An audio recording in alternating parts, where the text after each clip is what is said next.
ეს რა თვე, რატო არ ხდება ეს ყველაფერი?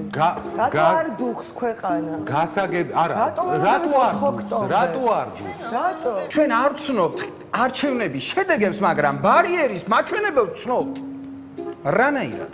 ოპოზიციურ პარტიებმა ჯერ სანამ ხელისუფლება შეცვლიან, ჯერ იმას მიაღწიონ, რომ პროტესტზე რო გამოვიდნენ, ბოთლი არავინ ესროლოს და წყალი არავინ შეასხას.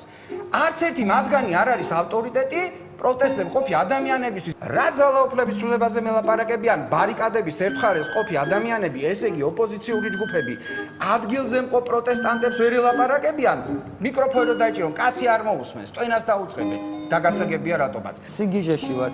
ან რეალურად სულ გონია ხოლმე რომ პოპკორნიძის ბიძინა და გვიყურებს რა დღეში ვარ ჩიგნით. ოპოზიციის ლიდერების სასარგებლოდ უნდა ვთქვათ, რომ მართლა არ გატყნენ, ხო ბოლო-ბოლო ციხეში წავიდნენ. ლელო ზუსტად მაგზას ადგას რა, შედის არჩევნებზე და ემზადება რევოლუციას. სადგისით მას, რა ქვია, ტერმინატორს ვერ გავეჯიბრებით. არაფერი არ გამოდის. დიდი მადლობა. ჯერ მართლა სახელი გვაქვს რაღაცისთვის დასარქმევი, რა რეალობაში ვართ ეხა ჩვენ და მერე სხვა დანარჩენი. ძალიან დიდი ბოდიში, მაგრამ მძღნელში ვართ. აი ამას ქვია ეს.